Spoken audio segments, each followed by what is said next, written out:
Bonjour et bienvenue à ce nouvel épisode de Photoshop les bases. On va parler du poids des fichiers générés par Photoshop, donc le poids en kilo-octets, mégaoctets, gigaoctets potentiellement. Pourquoi cet épisode? Ça fait longtemps que je ne vous ai pas fait un épisode Photoshop les bases. Parce que si vous avez lu sur le blog les articles, vous avez vu que j'ai perdu des fichiers, j'ai ramené des sauvegardes, je me suis mis à faire un peu de ménage, histoire que mon disque dur il dure un peu plus longtemps. Alors j'ai sauvé pas mal de photos, j'ai gagné de la place mais pas énorme. Je me suis dit que normalement j'aurais dû gagner un peu plus de place que ça. Et donc je suis allé analyser ce qu'il y avait sur mon disque. Là, j'ai un petit programme qui s'appelle WinDirStat, mais pour les possesseurs de Mac, je suppose que ça doit exister sur Mac aussi. Ça analyse un disque et ça dit ce qu'il y a dessus, ce qui prend le plus de place. Donc là, mon disque P, c'est là où j'ai les photos. Il me dit que j'en ai 12% de libre, que j'utilise 6,3 téraoctets. Et ensuite, vous voyez dans mon répertoire photo, j'ai les différents répertoires. Et vous voyez que les répertoires qui prennent le plus de place, c'est 2024, 23, 25, 22, 21. Ok. Pourquoi? C'est une bonne question. Peut-être parce que je fais plus de photos. Donc, on va aller voir dans Lightroom. Est-ce qu'il y a une telle différence entre 2021, 2022, 2025, 2023? Pas sûr. Donc, on est sous Lightroom avec la belle Barbara. On regarde là 2021, 22, 23, 24, 25. Donc, il y a des différences, mais c'est pas si énorme. D'accord? On voit par exemple que la 2024, il y en a moins que la 2023, et c'est pourtant la 2024 qui prend le plus de place. Donc ça vient pas de là. L'autre solution, c'est de regarder les types de fichiers qui prennent de la place. D'accord? Et si on regarde là, on voit que sur les 6,3 téraoctets, j'en ai 4,7 utilisés par les fichiers pointifs. C'est donc ça qui prend le plus de place. Et les fichiers pointifs, c'est quoi? C'est quand vous faites modifier dans Photoshop. Ça vous fait un TIFF ou un PSD. C'est à vous de choisir. Mais là, ça fait un petit moment que je suis en TIFF, donc voilà, c'est les TIFF. Et pourquoi ça augmente? Simplement parce que je vais dans Photoshop à cause des séances de shooting studio que j'en fais, puis j'ai tendance à en faire plus. Donc c'est vraiment le fait d'aller dans Photoshop pour les shootings studio qui font que j'utilise le maximum de place. Mais si vous regardez, vous voyez que là, il y a 5134 fichiers 4 Tera7. Là, vous en avez plein, c'est-à-dire que vous en avez 60 000 et ça ne prend qu'un Tera. Donc comment se fait-il que 5134 fichiers prennent 4 Tera7 et que 60 000 ne prennent qu'un Tera? On va essayer de regarder ça et on va essayer de voir comment on peut réduire la taille des choses dans Photoshop. Donc, DNG ou CR3, c'est des RAW, donc c'est de l'information brute de capteur. Chez moi, ça doit faire 25 mégaoctets. Mais une fois que vous partez dans Photoshop, c'est plus du tout la même chose. Ça va prendre tout de suite beaucoup plus de place. Et donc, on va aller regarder ça. Alors, on va aller les plus gros fichiers ici, d'accord? Et là, vous voyez les plus gros fichiers sur le disque. Donc, vous voyez que j'ai plein de TIFF qui font 3,9 gigas, 3,7 gigas. Donc, ça commence à faire pas mal, quoi. Hein, 3,9 gigas le fichier, il doit être super compliqué. Donc, je vous propose qu'on aille voir ce petit fichier-là. Le premier, je ne sais pas ce que c'est, on va voir. On va voir s'il est compliqué, on va voir comment on peut réduire la taille de ce truc-là. Donc la photo, c'est la photo de la belle Anita, et si on regarde le calque qu'on a là, donc on a un calque qui est l'original, on a un calque avec les couleurs. Ensuite sur les couleurs, j'ai dû faire des corrections, vous voyez là sur le côté, là si vous regardez là, voilà, ça change un peu. Là j'ai dû faire 2 ou 3 corrections par là aussi. Vous voyez, par là-haut, ok, ça change un peu. J'ai le calque de texture, j'ai un calque de Dodge and Burn, j'ai ensuite un fond qui est là et j'ai un calque de réglage sur le fond. Ce qui est important à noter, c'est la petite icône là. D'accord? La petite icône là, ça vous dit que c'est un objet dynamique. Un objet dynamique, c'est quoi? C'est quelque chose, j'ai déjà dû vous faire un épisode là-dessus. En fait, ça vous permet de faire du travail non destructif. Vous pouvez revenir dessus. Donc là, sur cet objet, j'ai fait un flou gaussien, d'accord? Et vous voyez que ce flou gaussien, ici, il est là et vous pouvez aller le modifier après. Donc ça, c'est les objets dynamiques. On verra que c'est assez consommateur, mais il n'y a pas que ça. Parce que celui-là, il est plutôt gros. Alors, la première étape qu'on va faire, c'est qu'on va tester, en sauvant ce fichier-là, à différents formatifs. Et on va voir si ça fait des différences. Donc, on va faire fichier, enregistrer sous, je suis dans le répertoire où ils y sont, et le premier, je vais l'appeler pas de compression. On va lui mettre un nom au début, comme ça ils seront tous ensemble. Test, pas de compression. OK. Là, je vais faire enregistrer. Et là, j'ai la fenêtre des options TIFF qui apparaît. Donc là, vous voyez qu'il y a différentes choses. Donc, j'ai dit pas de compression. Donc là, je vais faire 100. OK. Puis là, ici, j'ai deux options. Enregistrement plus rapide, fichier plus volumineux. Enregistrement plus lent. Donc là, j'ai une autre option zip, mais je vais pas la mettre. D'accord. On va sauver ça. OK. Et ensuite, je vais faire la même chose pour les autres options. OK. Donc, je vais faire un autre truc où je vais faire une compression zip simple, et ensuite je vais faire la deuxième compression zip qui va comprimer les calques. Faut pas oublier que les compressions zip sont pas destructives, hein, donc ça fait juste gagner de la place. Quel est l'intérêt de gagner de la place versus la compression? En fait, ça va dépendre, est-ce que votre disque il est rapide ou pas. Si votre disque il n'est pas rapide, ouvrir un fichier plus petit, ça sera moins long. Si votre ordinateur n'est pas puissant, ouvrir un fichier comprimé, ça va être plus long parce qu'il va falloir qu'il le décomprime. Donc ça dépend un peu de ce que vous avez. Dans mon cas, les photos sont principalement sur un disque dur, on va dire standard, qui n'est pas SSD. Hein. Je ne vais pas mettre 8 Tera de données sur un disque SSD. Donc, plus les fichiers sont longs, plus c'est long à ouvrir. Parce qu'ensuite, en termes de processeur et de carte graphique, je suis plutôt bien loti. Et donc, décomprimer un fichier ne me pose pas vraiment de soucis.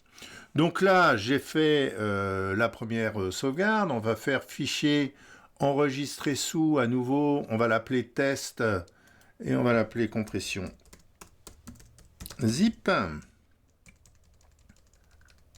Voilà. Enregistrer. Et ici, je vais choisir cette compression-là. OK. Et ensuite, le dernier test que je vais faire, c'est d'activer la deuxième compression zip qu'on fait pour le calque. Donc, j'appellerai ça compression zip-zip. On se retrouve quand je l'aurai fait. Donc là, on se retrouve dans le répertoire où j'ai les photos. Donc, test, pas de compression, pointif. OK. Propriété 3 Go 94.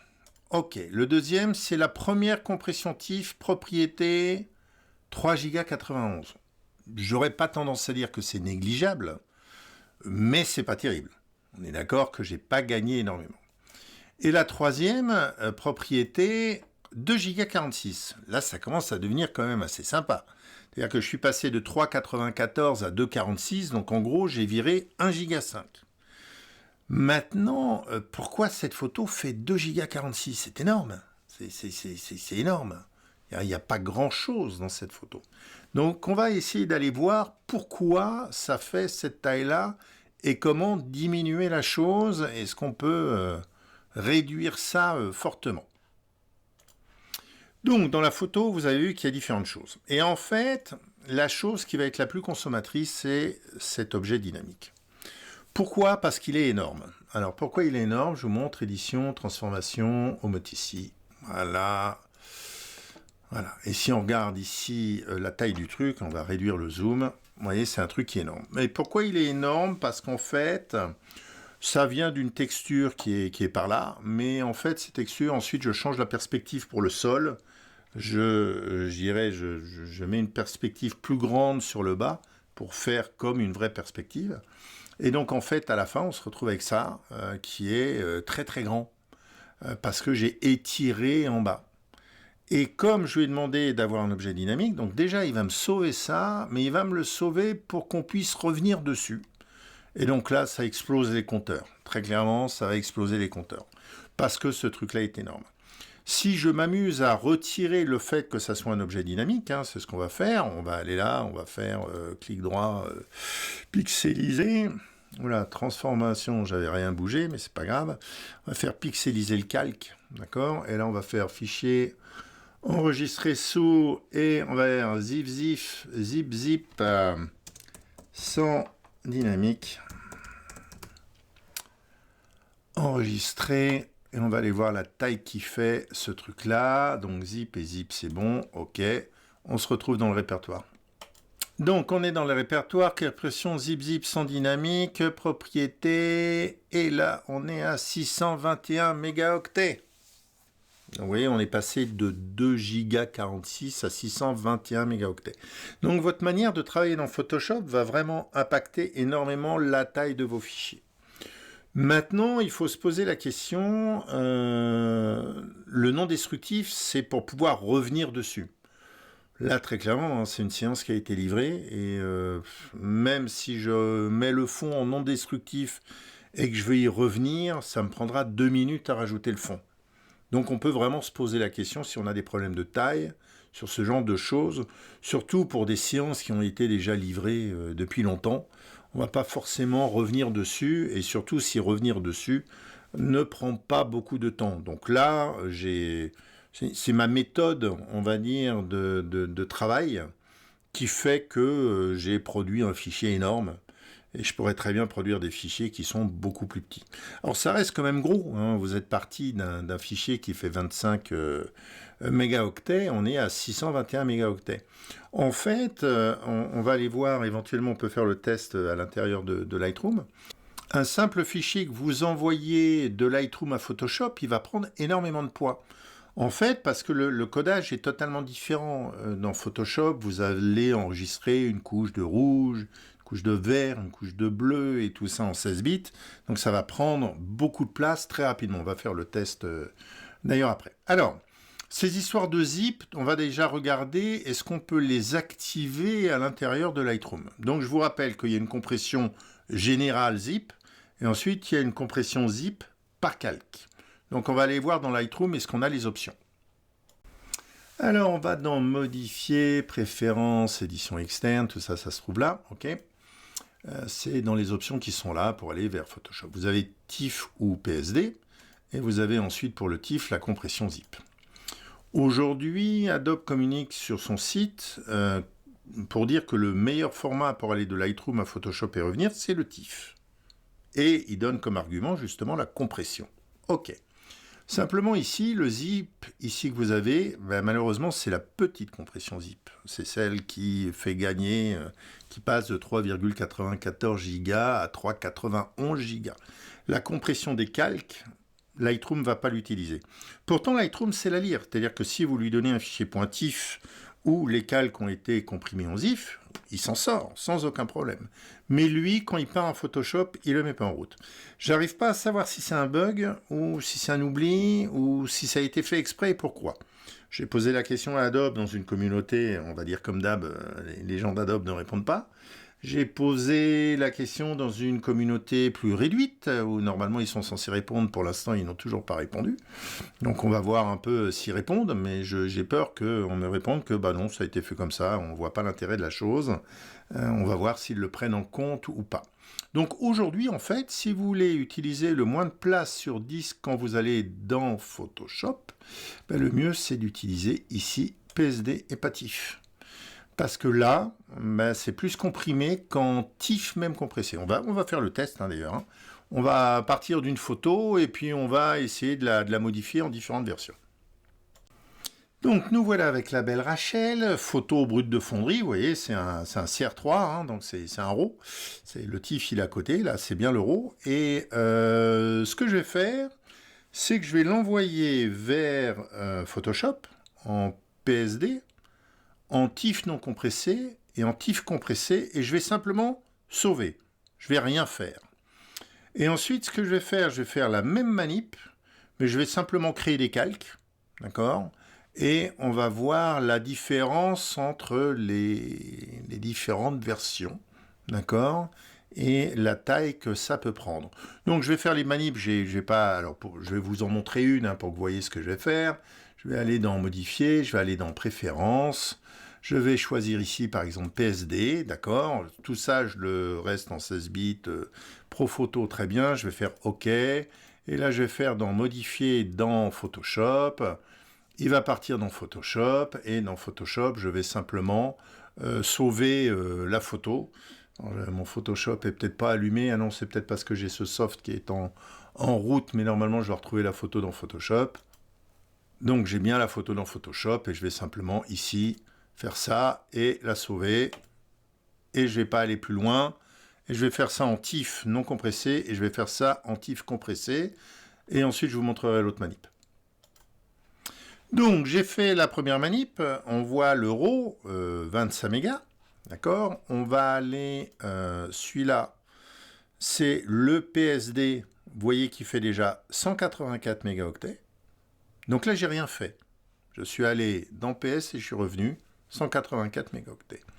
Si je prends le 3, 136,41, et si je prends le 2, voilà. Alors le 2, c'est le zip pas compressé, 184, comme le PSB.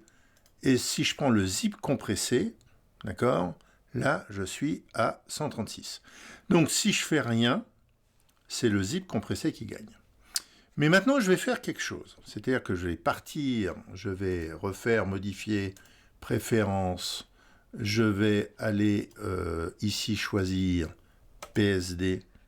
OK. Et je vais retourner dans Photoshop, modifier dans Photoshop.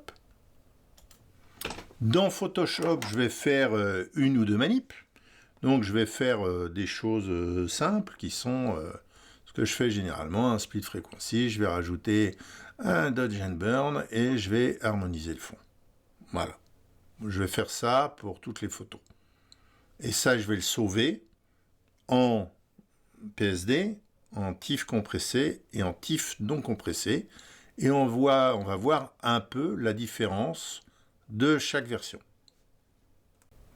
Alors, on se retrouve dans Lightroom. J'ai mes 3 photos que j'ai fait. La première, c'est la TIFF non compressée. Donc, je vous rappelle, j'ai simplement créé des calques, fait 2 ou 3 manips. 1 giga 44. Pas mal. Pas mal, le 1 giga 44. Ensuite, j'ai pris la TIFF en compressé. 1 giga 41. Normal, j'ai un peu moins. Et ensuite, j'ai la PSD, 554 mégaoctets. Moins. Donc, quand on commence à faire des manips, en fait, le PSD est plutôt intéressant par rapport au TIFF aujourd'hui. Comme j'ai dit, je ne sais pas si c'est un bug ou pas un bug. Je pense que c'est pas un bug et que c'est comme ça. Maintenant, ce que je vais faire, c'est que je vais prendre la TIFF ici non compressée et je vais aller appliquer la double compression TIFF déjà pour voir si Lightroom accepte. C'est la première étape. Et pour voir quelle serait la taille de ce fichier-là. Donc celui-là, on va faire modifier dans Photoshop. OK, modifier dans Photoshop.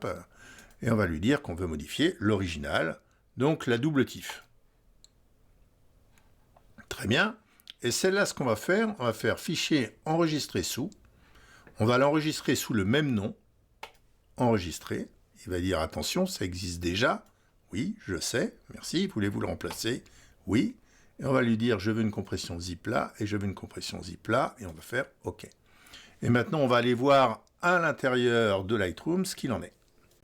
Et donc, à l'intérieur de Lightroom, cette photo pointive qu'on voit toujours là, hein, elle est toujours là, donc on arrive à la voir, il n'y a pas de souci, on peut l'emmener en développement, ça marchera, il n'y a aucun problème. Elle fait 518, tandis que la PSD faisait 554.